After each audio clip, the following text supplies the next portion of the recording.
това е втора част на покупките от първа част. Сега ще снимаме ето такива мистериозни кутийки, като едната се отвори и сега не мога да я затворя. Първата кутийка ще е тази, която се е отворила.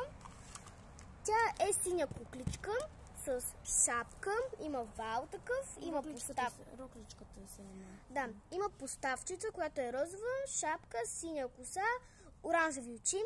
Много странно. И такава рокличка. И ето такава синя рокличка. Има също така такова малко куфърче кафяво и една метла. Сега ще сглобим и ще ви го покажем.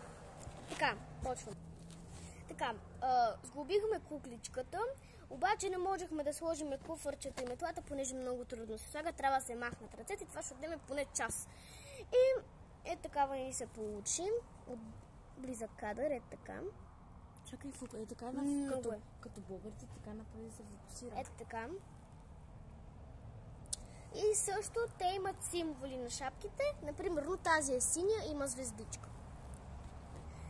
Сега ще снимаме за втората кукличка. Пауза. И сега отваряме втората мистериозна кутийка. Отваряме. И сега ще ви покажа кукличката. Тя е ето такава. Ще я съблеча. Ето такава е. Има черна поставка, розова коса и розови очи.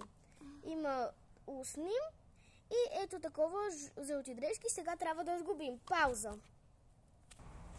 Ето я и втората кукличка. Сглобихме я.